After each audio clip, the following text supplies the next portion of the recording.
hi knitters, welcome back to Aro Knits and Pearls. I am Aro of Aro Knits and Pearls. As always, you can find my Instagram, Ravelry, Ko-Fi, and Patreon in the description below, as well as links to any dyers, makers, designers that I mention in the episode. And the description on this episode is going to be a doozy, because if you can't tell from my off-kilter camera angle, I wanted to show you guys a summary of my knits of 2021. And I angled it this way so you guys could see my fat stack. And the stack is too fat. You guys can barely see half of it. So I'm just gonna turn you guys back around. Hi. Really quickly, I do want to take a moment to say thank you guys so much for the outpouring of love and support I received on this platform, Instagram. I teared up a lot, not because I was sad thinking about my mom, but I teared up because I felt so seen and so supported. And the fact that you guys listened to my mom sing, it really, I can't even begin to tell you how much it means to me. And I don't want to cry, so I'm not going to think about it right now. So I really struggled with the idea of whether or not to do a summary video, because I started recording this podcast in, I want to say March or April. And you guys have seen pretty much all my knits of the year. But a couple people asked, and I thought maybe since I think my second episode was my fat stack of sweaters, I guess the last episode of the year should be my fattest stack of sweaters. Because guys, it's a lot. You can't see from this right now yet. But when I was inventorying what I had knit through the year, I realized I forgot about one completely. I didn't write it down in my list. So I had 31. That's 31 sweaters of this year. And that's a lot. It's a lot. I mean, some of them were tanks, some of them were short sleeves. So like I get a pass on those. Those are easy, quick, whatever.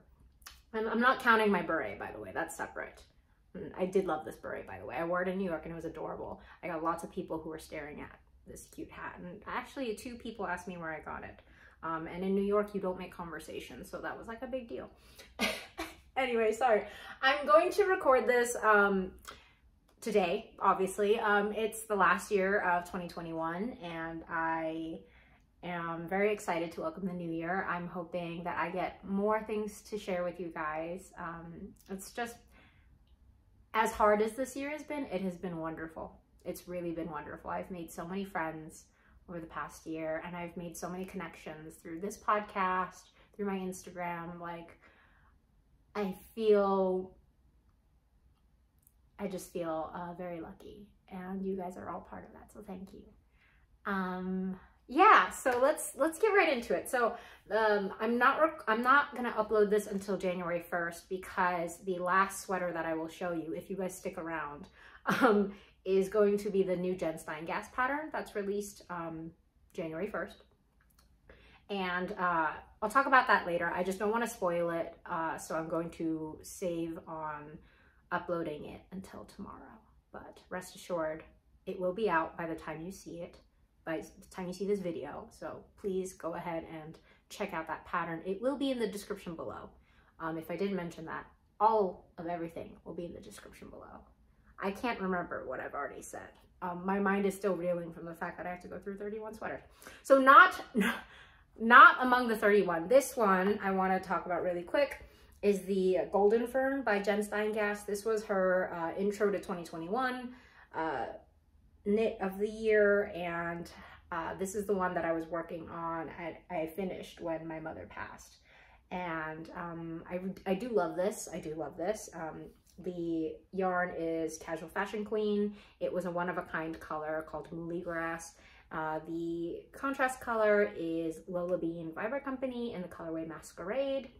And this was actually the first time I used Lola Bean, so yeah, special place in my heart. Yeah, so this is what I introduced the year with. Yes, obviously it was a rough intro to the year. I've already talked about that. I don't want to talk about it again. But that brings me to my first knit. So this one is the Gabrielle sweater by Rachel Reese, or September Knits. It's a very simple design. I'm thinking about unraveling it, not because I don't love the design. It's a great design. She wrote a very clear pattern. I don't think short sleeve DK makes sense for the kind of temperature I live in. So what I'm going to do is I'm going to salvage this yarn, which is Autumn and Indigo worsted weight in the colorway Fog. This colorway actually makes a repeat right here. It's my favorite colorway. If you need a neutral gray, this is the perfect gray. Autumn and Indigo has the perfect gray, and that's Fog, by the way.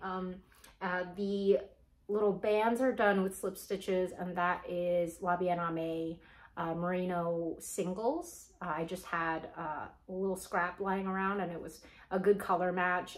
Like I said, I don't think I'm really gonna wear it for where I live, so I want to save the yarn basically and use it for something else. Then I have my Earth and Air sweater for James Watts. I think I've worn this in an episode. I love this. This was my first ever brioche project, and it was actually more intuitive than I thought. Brioche always intimidated me as a knitter, but it really wasn't that complicated, and I love the finished object so much.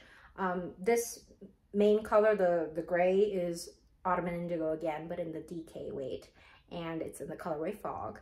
Again, like I said, it's my favorite gray. But the contrast bands that you see is mohair. It's Cosmic Tie-Dye from the Wandering Flock. And this was the first time I used the Wandering Flock. And if you guys have been paying attention over the past year, I've used it a lot. So yeah.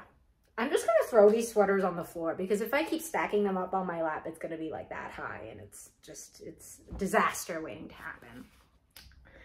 Yeah, so that was by James Watts. And again, my first brioche pattern. I've done some more brioche since then, and I really love it. It uses just a little bit of yarn. I held the mohair double, so I used twice the recommended amount, but it was still less than 2 skeins. So 2 skeins of mohair or 1 skein of Sari, or you could use a fingering weight. My friend Andrea just did fingering weight. And I used, I think, 2 skeins of DK. Yeah, 2 skeins of DK. So it's a very low investment project, but it's beautiful. I highly recommend it.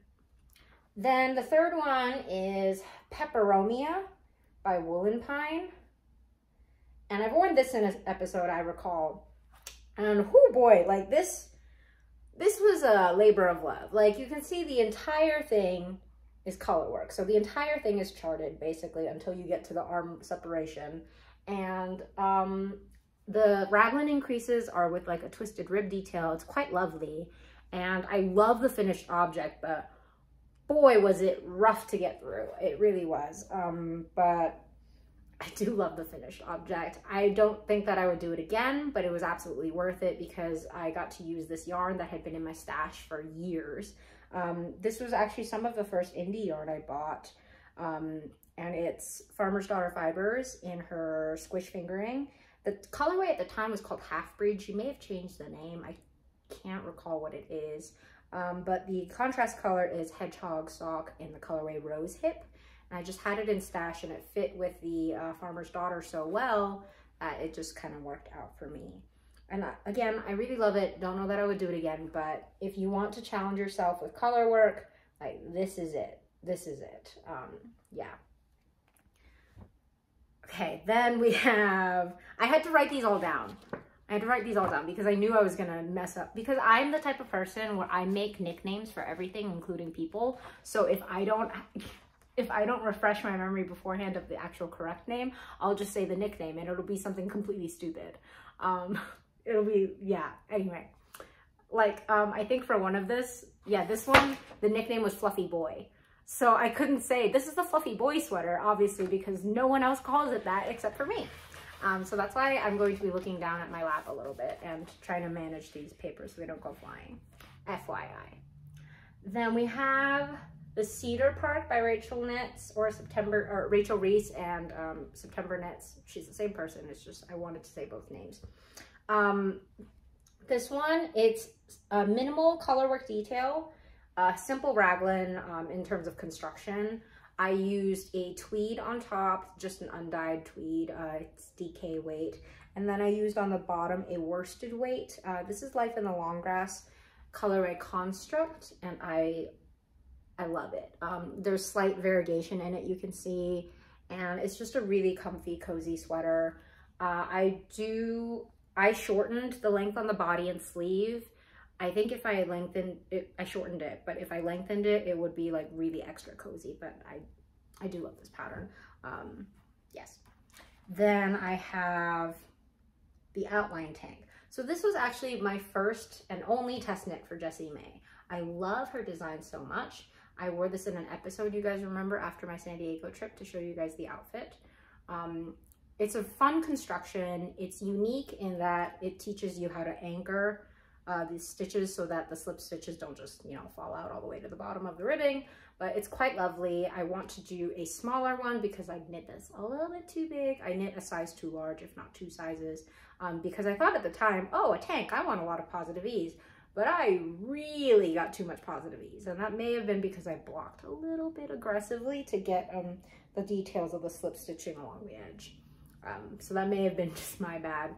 But Jessie Mae's patterns are always wonderful. They're always very well thought out.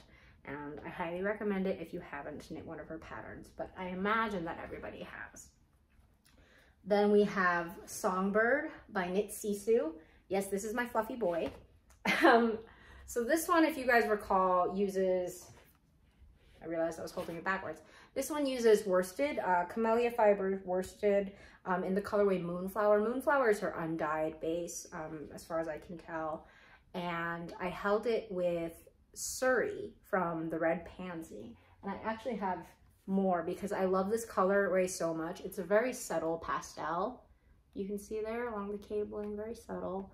But this is what it looks like skeined up. I loved it so much that I bought more just to have. I'm gonna use it eventually, I know I will. It's just, I love that colorway so much. It's everything I want in one skein, and it's gorgeous. I love the cabling detail that goes down the raglan and down the side, and on the side panel, it's twisted rib detail. It's very feminine, very simple to do. Like, it looks more complex than it is. I think even a beginner knitter would be able to do it. It was an excellent pattern. I really think this was one of my favorite knits of the year. So I highly recommend it. And I live somewhere cold. It's been snowing all day. So this kind of, you know, big, cozy, fluffy sweater is perfect for the weather in Salt Lake. And like I said, the construction, gorgeous. It's all gorgeous. Okay. 7. We are at number 7, by the way. I should just number these, like tell you guys so you guys can keep up. Number 7 is, sorry, I'm trying to reorganize. Urban Adventurer by Sari Nordlund. This was my first test knit for Sari. I love this pattern. It worked up so quick, so quick. This uses a mono warmy, a mono yarn warmy, which is their worsted, and it has an alpaca content in the wool. It's so good. It's so good to touch. And then the contrast colors. So this orangey contrast color is Stress Knits in the colorway Eloise. And all of this is worsted weight, by the way, Eloise. And the red is just some leftover Quince & Co. that I found in my scrap bin. I just got lucky and had it. You can use any worsted color you want. Obviously, I've seen some really creative colorways, color combinations, and I love this sweater. It's very cozy as well, and it's a very striking yoke design, which I think you'll agree. Yeah. So that was number 7 by Sari Nordlund, or that was the Urban Adventurer by Sari Nordlund. It was my number 7. Number 8 is the Lazy Daisy tank. You guys remember this? Yeah, it was my little tank. You guys remember. I did this, if you don't recall, in Autumn and Indigo original, or Autumn and Indigo one of a kind skein. She called it Whisper, and it's because there are like these faint whispers of pink variegation in it. It's quite lovely. And I used a scraps again for the flowers. The scraps are Life in the Long Grass in the colorway Vintage. It's just a nice neutral deep pink, kind of like my Amara color that you guys will see again later. But I loved this tank. It was so cute. I want to make another one for this summer in different colors. Oh, and also keep in mind that remember that I skipped the middle daisy circle that she recommends. It's just because I liked the shape of the petals without it. I might do it on the next one that I do, but again, that's when warmer weather happens. But right now it is snowing, so no tanks right now. Number 9 is the Trilogy. You guys remember this too, right? This was when I first started recording. Like, I have such a soft spot for this. I love this, love this. So Trilogy, again, if you don't recall, is by Annie Haas, or This Bird Knits. And it's aptly named because it's supposed to use 3 strands of yarn. I only used 2. I used slub and fingering weight, and I got gauge with the recommended needle size. And I really, really love this. I wear it a lot in the spring, especially because of the colors. The slub yarn is Hawari Bazaar Company, or Hawari Bazaar. Hawari Bazaar in the colorway Sana Lin on her Sesame Slub base. The contrast color is Stress Knits Pillow Mint, and I held it double when it's by itself for the trim along the neck and along the body. But in the body itself, I just did 1 strand of slub, 1 strand of fingering, and it was perfect for the gauge that Annie Haas recommended. So yeah, and this was not a test, actually. All of these were tests, now that I think about it. Yeah, every single one of them were tests, except for this, and the beret. So really, this is special for many reasons, not just because it was like the sweater that I introduced you guys to when I introduced you guys to me. Then it was immediately followed by another Annie Haas, my oat sweater. Oh gosh, I love this sweater. I wear it so much. I wear it a lot. It's very wearable, very comfortable with jeans, with a skirt of whatever length. I've worn it all. And you guys remember the little lace detailing here. And this is the colorway Terracotta from the Wandering Flock in her MCN DK base. And truly, this is one of my most worn knits. I'm actually worried about pilling forming on the back, like in the corners where I wore coats and stuff. I'll have to take a little shaver to it, but it's so beautiful. Yeah, I love going back through these because I'm remembering the year and like just how taken I was with this design. Yeah, this is nice. This is nice. Sorry, I'm like in my own brain. I should talk more, but I just want to get through these sweaters because the last time I showed you guys my sweaters of 2020, it took like 55 minutes. Maybe I talk too much. I don't know. I'm hoping I'm making good time because I'd like to like just like riff with you guys about the year, but anyway, sorry. I'm being weird. This is the Hide and Peak sweater by Max the Knitter. And if you guys recall, so this kind of neutral peach contrast color, I actually have no idea what it is. I have no idea what it is. I found a little scrap ball in my stash of, I could tell it was sport weight because it definitely wasn't fingering and it certainly wasn't DK, so I knew it was sport by process of elimination. And I have no idea what it is. I just know that it's sport weight. But the rest of the yarn I do know. So it's all, except for the neutral flesh tone, my flesh tone, except for that, everything is camellia fibers. So the pink is pink amethyst. Yeah, it was pink amethyst, right? Yeah, pink amethyst. The blue is chicory and the white is moonflower. I really love this combo together, and it was a very liked photo from my Instagram profile this year. So I have a good soft spot for it. I love testing for Max the Knitter. I love his designs. And this one was an especially good one. I loved working on this. Yeah. That was followed by the Gabrielle summer cardigan. So you guys remember this cardigan. This was very notable because I don't make cardigans. You guys know I don't like purling and the flipping back and forth. It's just not my speed. But this cardigan, I love Gregoria Fibers. She does stunning designs as well as has really great yarn. And this one, if you guys recall, is cotton merino. And I really wanted the opportunity to use it, you know, the excuse to buy it rather. And as part of her testing group, I got a little discount on the yarn, so it was a perfect opportunity for me to try something that I'd been wanting to try for a while. And this is the colorway Stone. It's a perfect gray neutral. It's kind of a warm taupey gray neutral though. Yeah, I really love it. You see here? And I got the buttons from Blazing Needles. They have like a little button wall. I don't think they have the buttons available for purchase online. You have to actually like go in person and see them, but most yarn stores don't have button options anyway, so the fact that they have it at all is really nice, honestly. Then another Max the Knitter pattern. So I showed you guys this recently. I knit this up in May, and I remember like really pushing myself to hit the deadline, but then it wasn't released for another 6 months. That's not Max's fault.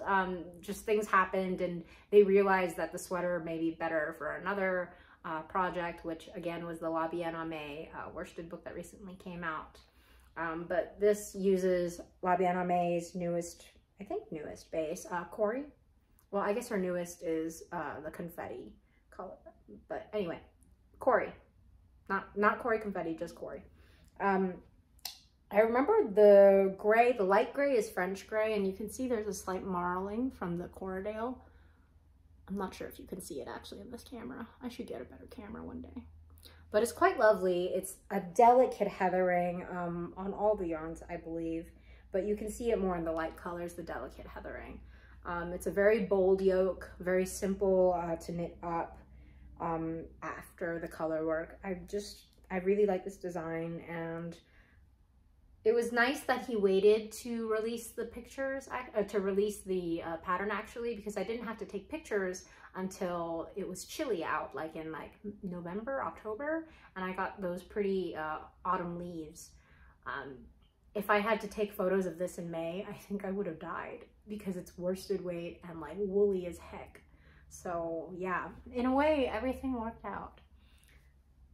Then we have the Petal Party Crop or Tee by Samantha Guerin, and I adore Samantha Guerin, I really do, and this pattern was so fun to knit up. This uses Lea Mae in her just regular sock, and it's in the colorway Winter Garden, I believe.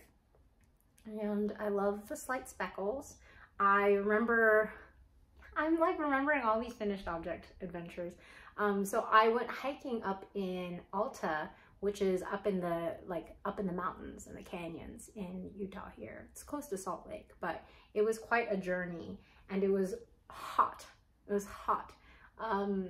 So by like 10 a.m. when I was hiking, it was like probably 85 degrees, and I was wearing a knitted tee, and it was lovely because there were wildflowers everywhere. And it really looked like a scene from a movie.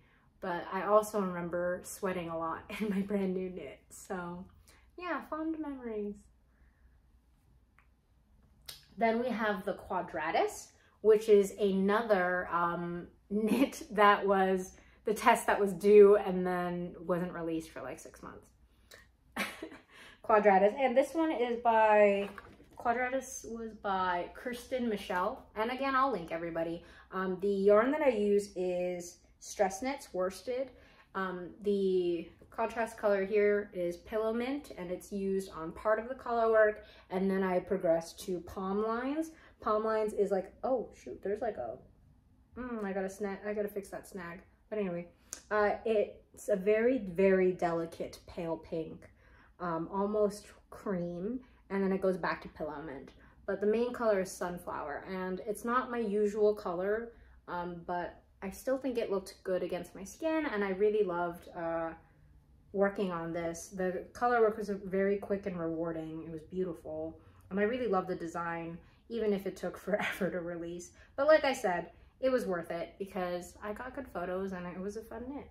Yeah, I'll fix that snag. It's gonna bother me later. Then we have, oh, how could I forget? My Bits and Bobbles! Ah! You guys remember?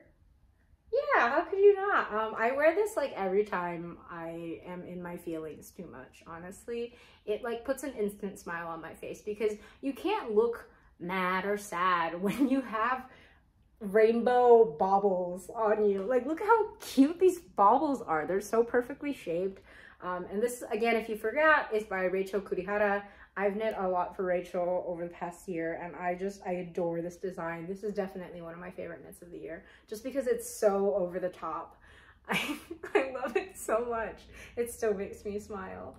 The yarn that I used is Black Squirrel Berkeley, their pastel rainbow line in snowy tweed. So it had the white little tweed bits, but it wasn't pastel enough for my taste, so I held it with a undyed mohair from Camellia Fibers. Again, that's called Moonflower, and it really evened out the neonness of the pastels and made them true pastels, in my opinion. And you guys remember I did surgery so it wouldn't be the folded over collar, because I can't stand tight things around my neck. The pattern is originally written with a folded collar, but it's up to you. Yeah, this makes me happy, and I'm really glad that I knit it this year. Then we're on the second page. Woo! Well, third page technically. Number 17 is the Fernwood Raglan by Alicia Plummer. And if you guys recall, the Fernwood is part of a series, the Fernwood series. There's a tank. I believe there's a drop shoulder as well.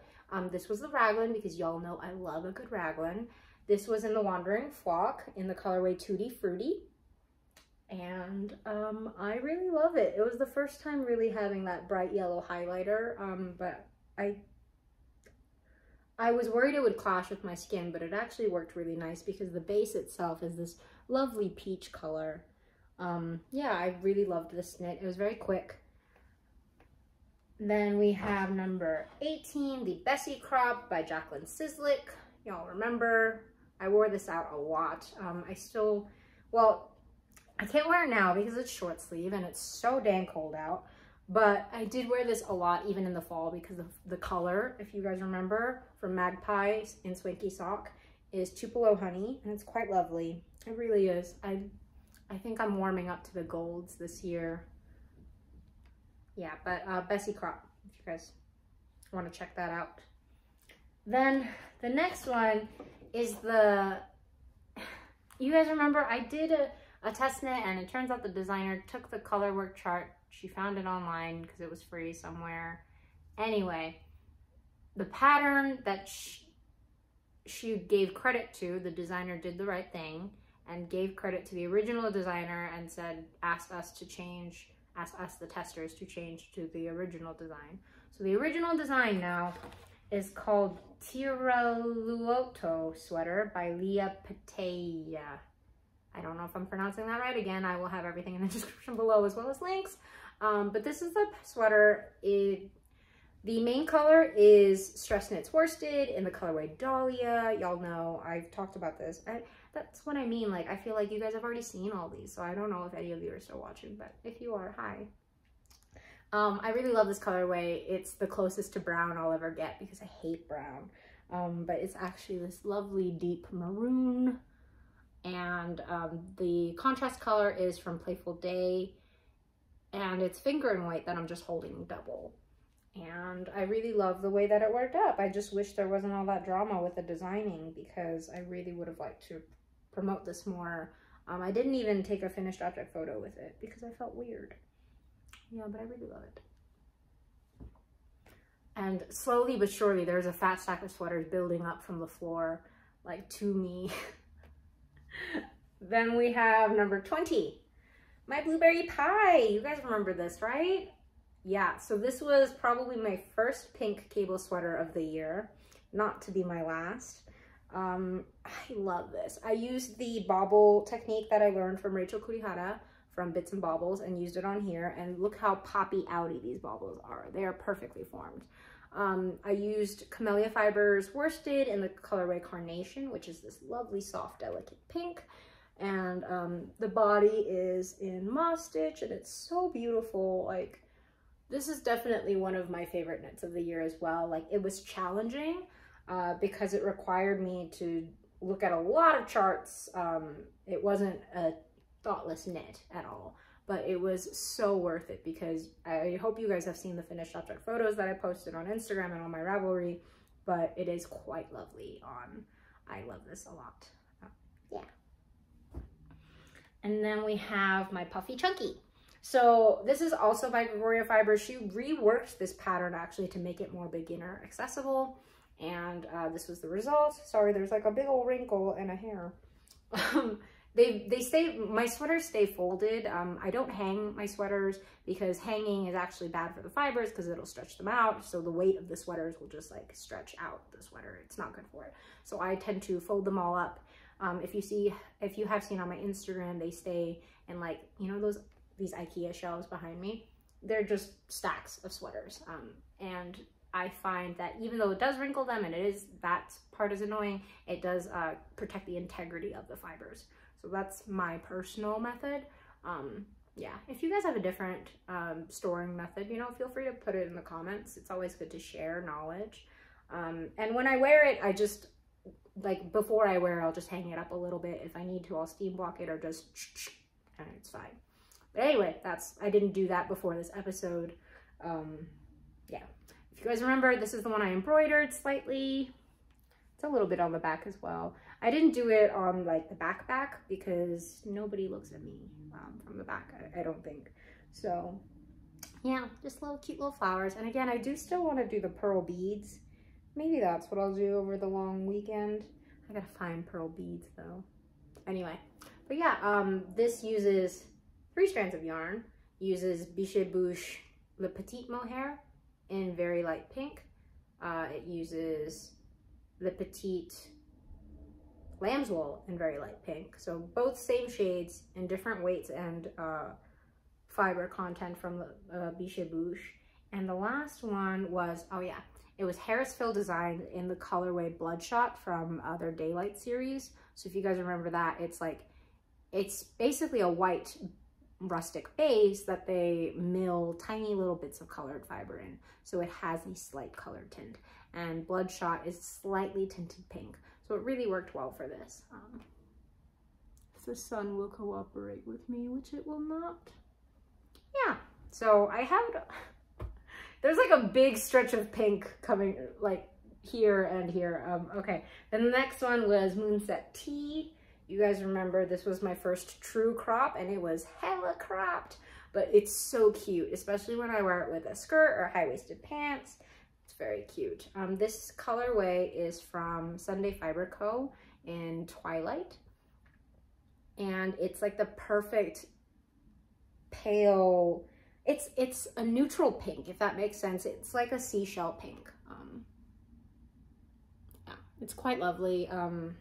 I kind of want more of it. I'm not the type of person that uses the same colorway in multiple projects, other than like little scraps for color work. But that colorway really is just stunning, and I kind of want to get more. Immediately after the Moonset Tea, I did the Moonset Pullover, and both of these are by Ozetta, by the way. I should mention that, Ozetta. And you guys have seen my Moonset Pullover. I don't know that I wore it in an episode, but I wear this in like life all the dang time. All the time. Especially with, I have this plaid skirt that I pair this with, and I like to call it my, you know how cartoon characters will have the same outfit in every episode? If I was a cartoon character, that would be my outfit. It's this pullover with my little plaid mini skirt, and it's so cute. So cute. And it's a big fluffy marshmallow. And if you guys recall, that was in Biche Bouche Le Gros Mohair. Not sure that I would use Le Gros Mohair again, but it was definitely perfect for that project. Then I have Clove by Rachel Kurihara again. I told you guys, I knit a lot for Rachel this year. And this one is the colorway Champagne by Suburban Stitcher. And wow, like the sun, you really get the glow.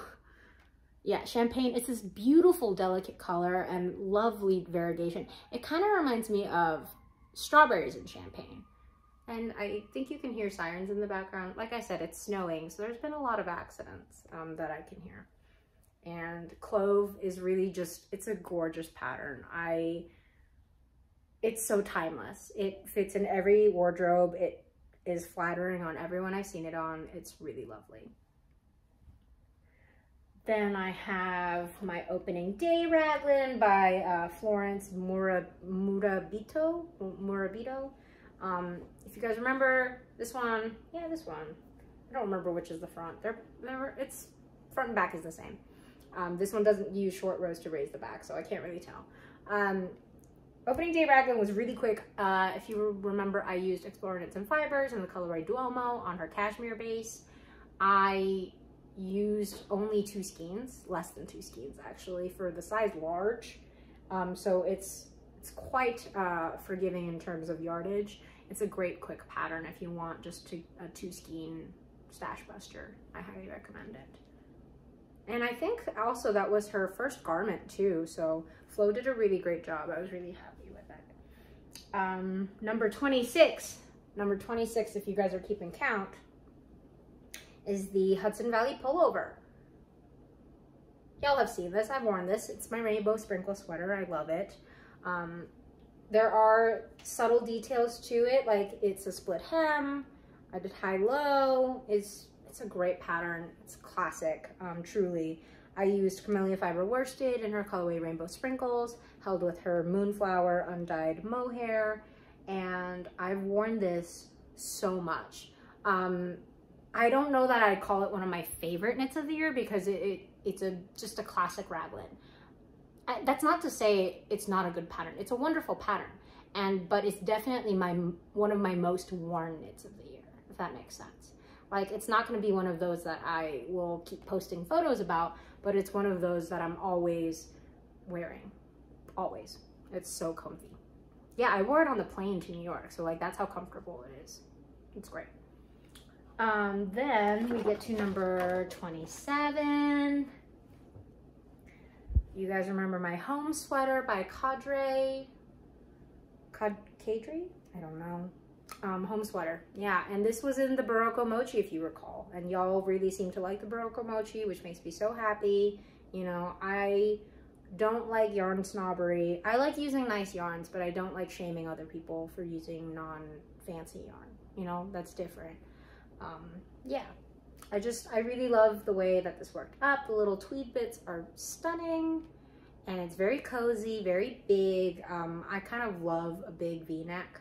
I always wanted like a big V-neck that's white. This isn't true white, but it blurs the line between pink and white and tweed, so it's kind of everything I wanted all together at once. And yeah, so that's by Cadre, and that's probably my cheapest sweater in terms of yarn cost.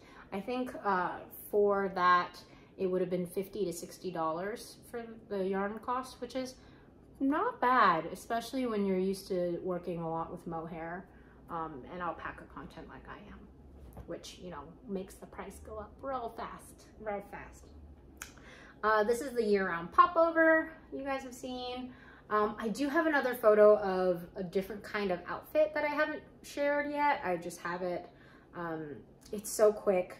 I used 3 skeins of worsted, and this again was in Farmer's Daughter, the colorway Knutsi, and it's a great quick pattern. I love the little detail of the yarn overs before the ribbing.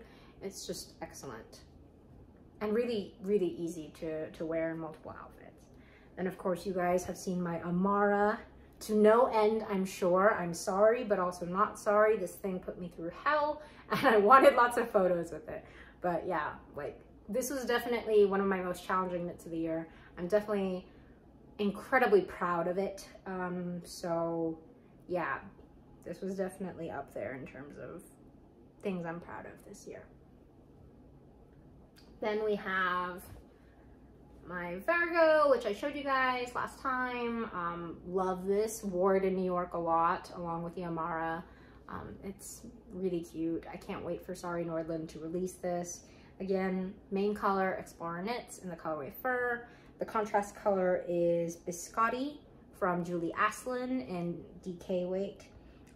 Fur is also in DK weight as well, I should mention. And then my last one that I will show you guys, number 31. Number 31 is,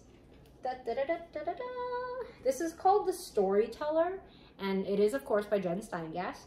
It will be out today. I will not release this until the sweater's out. So it is out today. Go check out the link below. If you guys recall, this is an Explore Knits worsted, Explore Knits Fibers worsted weight in the colorway linen. The contrast color is Persephone by Hypothesis Yarns, and I love it. I love Jenn Steingass patterns. I don't know how she does it. Her fit is so flattering, like it really is. And I'm so glad that I got to be part of my 3rd annual Jenn Steingass New Year's knit test group anyway. But yeah, so that is 30 sweaters. I managed to knock this out in only 40 minutes. 31 sweaters, pardon me. I'm still not in the mindset that I actually knit 31 sweaters. I still think, whew, yeah. And of course, 31 sweaters and a braid. So that was my year. Thank you guys for sticking with me this year. I know I've been kind of sloppy at many times throughout the year, but I hope that you have seen something that inspired you. And if not, I'm sorry. I don't know why you're still watching. Because I feel like if you haven't found anything yet, I feel like I don't have it. You know, whatever it is you're looking for, I don't have it. I'm sorry. But I have benefited a lot from doing this channel, and the community I've built on Instagram as well. I just feel, and I know I say it all the time and you guys must get so tired of it, but I'm truly so grateful every day that I get to live the life I do. I've just made so many wonderful friends and connections, and I know that my mom would be really happy for me, because she was always worried that I'd be too lonely if all I did was stay inside and knit. And joke's on her, I made knitting friends and we go out every week.